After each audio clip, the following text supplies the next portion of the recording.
Dans cette vidéo, je vais vous montrer comment faire des lancements organiques à 5 chiffres, ou du moins comment moi je fais mes lancements organiques. Donc ça va être en quelques étapes très simples. J'ai vraiment dumb down le process pour que n'importe qui puisse comprendre, que tu sois un infopreneur déjà, ou que tu aies envie de développer ta personal brand, ou même que tu sois un opérateur qui a envie de faire des lancements pour ses clients. J'ai vraiment essayé d'expliquer ça de la manière la plus simple possible. Donc, ça va s'effectuer en quelques étapes. La première, ça va être une étude de marché. Si vous avez déjà regardé mes anciennes vidéos, vous savez pourquoi on le fait. Mais très rapidement, je peux le rappeler ici. En fait, c'est pour trouver le market fit pour l'offre. On ne fait pas d'hypothèse sur ce qui va se vendre, on ne fait pas d'hypothèse sur l'offre. On analyse le marché, et ensuite on crée l'offre et on la lance et les gens, enfin, ça va résonner avec l'audience. C'est comme ça que les gens vont acheter. Une fois que c'est fait, on va commencer à mettre en place le back-end. Parce que c'est bien beau d'avoir une offre, avoir un pricing, etc. Il faut que ça soit quand même que l'opérationnel tourne et qu'il soit bien huilé. Donc on va mettre ça en place. Une fois que c'est fait, on va pouvoir faire un private launch pour tester l'offre, voir si déjà on a bien fait son travail dans l'étude de marché et au niveau du back-end, voir si tout marche bien. Et ensuite, une fois que ça c'est fait, on va récolter le premier cash et potentiellement tweaker quelques trucs dans l'offre ou le back-end pour le public launch qui va arriver. On met en place la sales team cette fois-ci parce que pour le private launch, à la limite, juste un closer ça peut suffire, ou, alors ou alors vous pouvez closer vous-même tout simplement, comme je l'ai fait plein de fois. Mais pour le public launch, s'il y a vraiment du trafic, il va vous falloir une sales team pour pouvoir gérer tous les appels qui vont vous tomber dessus. Une fois que c'est fait, vous pouvez faire le public launch, récolter un maximum de cash en organique. Voilà, donc je vais vous expliquer ça de manière un peu plus détaillée quand même. Donc, en gros, l'étude de marché, ça se passe en deux étapes. La première étape, c'est dans la communauté. C'est à travers Instagram, par exemple. Si vous avez Instagram, vous allez commencer par faire des sondages en story. Donc, ça peut être vraiment genre juste des petites questions FAQ, des petites questions avec choix multiples. Et le but, c'est d'avoir en fait un premier contact avec votre audience pour cette étude de marché. Là, vous allez voir toutes les personnes qui sont intéressées à participer à l'étude de marché. Les questions, ça peut être du genre, euh, imaginons une offre de fitness. Quels sont tes objectifs principaux? Puis là, vous allez lister perte de poids, prise de masse, être plus actif, etc., etc. Là, c'est vraiment en fait la surface visible de l'iceberg, on va dire. C'est quelques informations euh, superficielles pour juste en fait avoir une première idée et avoir des gens qui participent à cette étude de marché. Une fois que ça c'est fait, vous allez pouvoir créer un typeform pour en faire vous allez pouvoir créer un typeform pour en faire une waitlist. Donc comment ça va marcher? C'est toujours le même principe d'étude de marché. Vous allez poser les bonnes questions. Cette fois-ci, vous allez aller plus en détail. Donc ici, j'ai une liste de questions non exhaustives que j'utilise pour les waitlists et enfin des typeforms pour les waitlists. Donc en gros, je vais essayer de trouver la promesse que je vais faire. Je vais essayer de cibler les problèmes de l'audience. Je vais essayer de comprendre leur situation désirée et la situation actuelle. Je vais essayer de trouver le gap entre ces deux situations et potentiellement comment le combler. Voir toutes les solutions qu'ils ont déjà essayées, qui n'ont potentiellement pas marché ou qui ont bien marché, pour pouvoir me positionner avec ma proposition de valeur unique. Et là, c'est un peu votre méthode à vous, quoi. Par exemple, je sais pas, de nouveau prendre l'exemple de fitness. Si vous aidez à perdre du poids, vous pouvez avoir votre proposition de valeur unique qui dit que vous pouvez perdre du poids depuis chez vous, même en étant cadre et en ayant peu de temps, avec cette méthode spécifique qui utilise un kettlebell, par exemple. Voilà, je connais quelqu'un qui faisait ça. Bon, bah, ça, c'est une proposition de valeur unique. Ensuite, vous allez devoir trouver leurs attentes par rapport à votre offre, en termes même de prix, en termes de contenu, etc. Et de nouveau, pour le contenu, bah, la délivrabilité du produit, comprendre comment vous pouvez le délivrer. Ensuite, les questions potentielles et les objections qui vont un peu ensemble, qui pourraient avoir, et ça c'est vraiment très important. Il faudrait trouver la grosse question qui se pose en fait dans votre milieu et qui se pose tout le temps. Comme ça, vous pouvez directement les décomposer dans votre VSL, par exemple, vos sales assets, ou même vos vidéos YouTube, que les prospects vont regarder avant de prendre un call avec vous ou avant le call. Une fois que vous avez ce typeform qui est prêt, Vous allez le mettre dans une story, peut-être 2 3 jours après le sondage. Et vous allez mettre une story, par exemple, j'ai vu que tout le monde était intéressé à participer au sondage, etc. On va faire un truc plus simple. Je vous ai préparé un formulaire. Vous pouvez remplir ça. Vous pouvez mettre toutes les informations que j'ai besoin. Et en échange, je vous donnerai tel et tel. Et là, vous pouvez leur donner un lead magnet, par exemple. Et vous pouvez avoir un petit storytelling pour justifier pourquoi vous avez besoin de leurs informations. Ça, je laisse votre créativité faire le travail. Peu importe. Une fois que vous avez toutes ces données dans le Typeform et vous avez donc une waitlist maintenant, c'est bien. Vous pouvez télécharger ces données et les mettre sur un Excel. Vous avez potentiellement déjà des dizaines de leads. Et ça, c'est des leads potentiellement assez chauds parce qu'ils étaient intéressés par votre histoire, du coup, si vous prépariez une offre ou peu importe. Donc, c'est des gens qu'il va falloir contacter assez rapidement pour le private launch.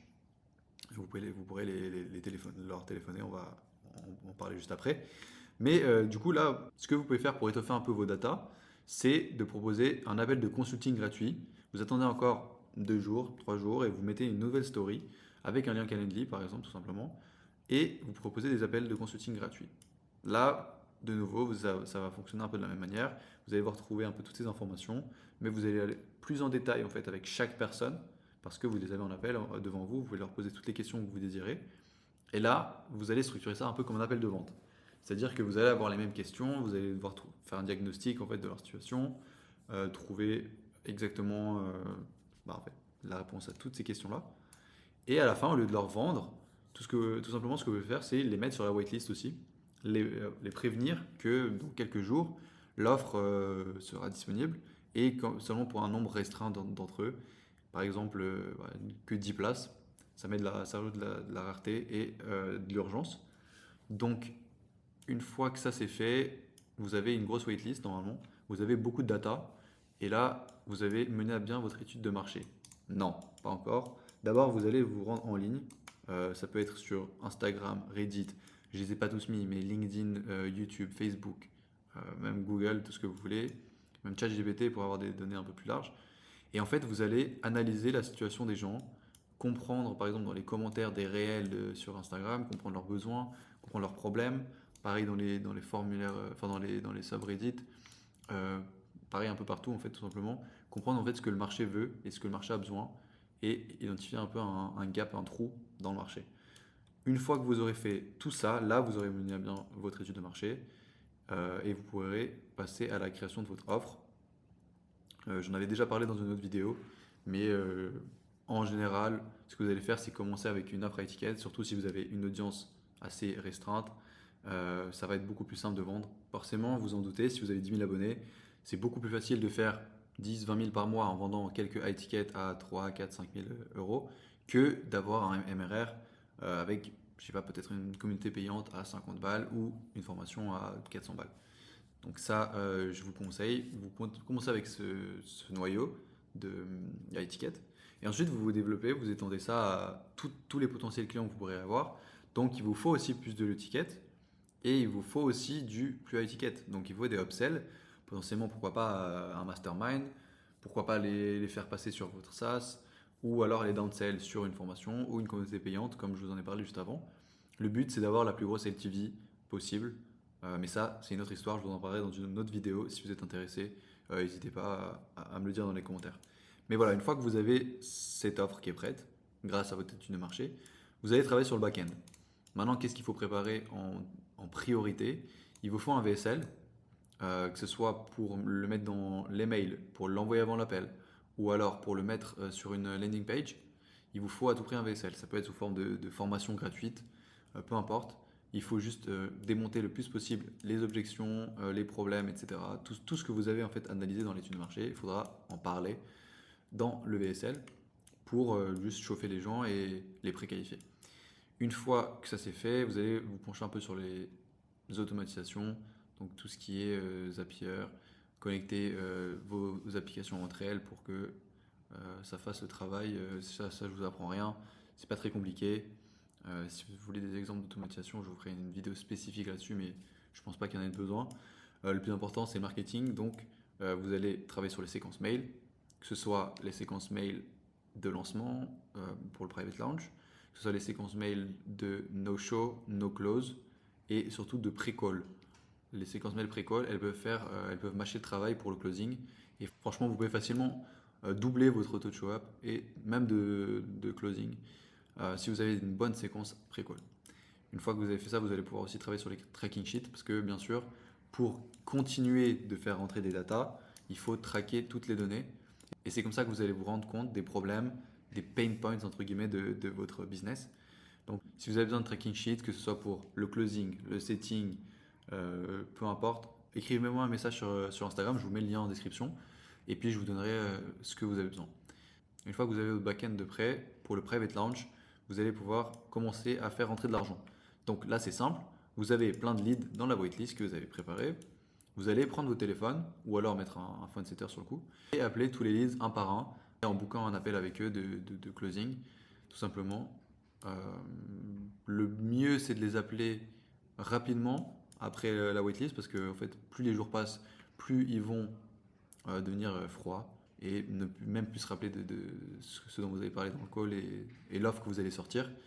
Moi, je vous conseille vraiment de faire cette étape-là en parallèle de celle-ci. Comme ça, une fois que vous êtes prêt, vous n'avez plus qu'à appeler les leads quelques jours après qu'ils soient rentrés dans la waitlist et commencer à les closer avec un prix de lancement ou des avantages supplémentaires.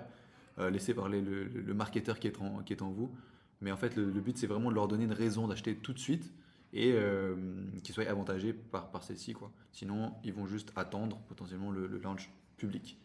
Une fois que vous avez commencé à closer avec ça, bah, imaginons l'offre de fitness, elle doit sortir à 2000, on la met à 1000, ils ont plus d'appels. Voilà, on close 10 personnes, il y avait 10 spots, on valide les process, on regarde s'il y a des endroits où ça croche, s'il y a je sais pas, des automatisations qui ne marchent pas, si la séquence pré-call n'est pas du tout bien faite, si votre VSL est nul, vous allez pouvoir tout valider dans cette partie-là.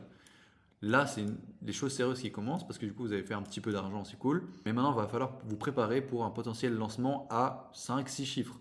Donc là, il va falloir recruter un closer, recruter un setter, minimum un, je dis un, mais ça peut être plusieurs. Ça dépend de leur disponibilité et tous les calls que vous avez. Et il va falloir préparer les scripts de closing et de setting. Moi, j'aime pas appeler ça des scripts, je préfère appeler ça des trames parce que c'est pas un script qu'il faut suivre, il faut pas être un robot, il faut vraiment utiliser le squelette et en fait créer un dialogue par-dessus. Une fois que vous avez ça, vous allez préparer les sales assets. Donc vous avez déjà un VSL, c'est cool, mais il faut plus de touchpoints pour vendre. Donc là, vous allez pouvoir faire des mails de lancement, vous allez pouvoir préparer une story sequence sur 4-5 jours pour le lancement, et vous allez pouvoir préparer votre VSL YouTube. VSL YouTube, souvent ce que je conseille, c'est pour les gens qui ont un bon YouTube et potentiellement pas beaucoup d'abonnés. Vous allez pouvoir mettre le lien de cette vidéo en bio Insta par exemple et les gens vont, enfin, vous allez diriger tout le trafic froid vers des vidéos qui vont éduquer le prospect et c'est souvent sur cette vidéo là que les gens vont booker le call. Vous pouvez checker ça sur mon Instagram, vous allez voir qu'il y a ma vidéo un peu principale et c'est là que les gens bookent le plus facilement des calls parce que j'explique tout mon mécanisme unique. Encore une fois, il faut vraiment raffiner les process selon le feedback du private launch et il faut que le système soit bien huilé. Si vous avez croché un peu au private launch parce que c'est votre premier et que vous n'améliorez pas vos systèmes pour le public launch, vous allez pleurer. C'est pour ça que je conseille toujours de faire un petit private launch avec quelques spots de libre parce que en plus de ça, vous allez pouvoir commencer à apprendre la délivrabilité et leur faire des résultats. Mais c'est surtout pour les process, pour pas faire de la merde, on va dire directement, hein, tout simplement, avec le public launch. Donc le public launch, il se passe souvent en 4-5 jours. Vous allez poster les séquences de story, vous allez envoyer les mails, je ne l'ai pas noté ici, vous allez poster le VSC sur YouTube avec votre proposition de valeur unique. Vous pouvez le mettre en lien en bio Insta comme je vous ai dit. Et vous pouvez aussi le mettre sur toutes les autres vidéos YouTube, plus top of funnel, par exemple si vous faites des vlogs, si vous faites des vidéos un peu plus discussion, etc. Vous pouvez mettre le lien du VSL pour aller diriger les gens sur cette vidéo, pour les éduquer et ensuite les avoir en appel. Donc ça se passe en 4-5 jours. Le dernier jour, vous pouvez faire une power offer en disant que c'est le dernier jour, que tout le monde doit s'inscrire ce jour-là. Et voilà. Là, je pense que la vidéo est assez longue, je ne vais pas aller plus en détail. S'il y a une de ces parties-là que vous voulez voir plus développée et comprendre plus en profondeur, n'hésitez pas à écrire dans les commentaires. Si vous avez peur quand vous voyez tout ça et que vous vous dites, bon, Peut-être que j'ai besoin de quelqu'un pour faire tout ça, parce que c'est vrai qu'il y a beaucoup de travail en fait. Il y a une sales team, il y a du back-end, il y a tout ça à faire. N'hésitez pas, vous pouvez booker un appel directement avec moi. Franchement, vous n'avez rien à perdre. Si on finit pas par travailler ensemble, vous aurez quand même gagné toute la préparation. Parce que en fait, je vous donnerai toute une roadmap pour faire votre premier launch. Et puis, ben, au pire des cas, vous partirez avec ça. Et dans le meilleur des cas, on travaillera ensemble. Donc voilà, je vous laisse réserver votre appel. Et bah, sinon, une fois que vous avez fait ça, bravo. Maintenant, vous avez du budget pour lancer des ads et avoir un cash flow prédictible. Parce que oui, je ne sais pas s'il y a beaucoup de gourous qui vous disent en ligne que juste avec vos réseaux, vous pouvez faire énormément d'argent tous les mois de manière prédictible et continuer de scaler. Eh ben, mauvaise nouvelle, c'est faux. Il vous faudra une sorte de trafic payant pour venir en fait, améliorer cette prédictabilité et le trafic, à moins que vous soyez en train d'exploser sur les réseaux. Et là, bah, ça expliquerait que juste avec l'organique, vous puissiez toujours avoir des nombres exponentiels. Du coup, n'hésitez pas à aller voir mes autres vidéos si celle-ci vous a plu. N'hésitez pas à vous abonner et à liker la vidéo, ça fait plaisir pour l'algorithme. Et puis, je vous dis à la prochaine.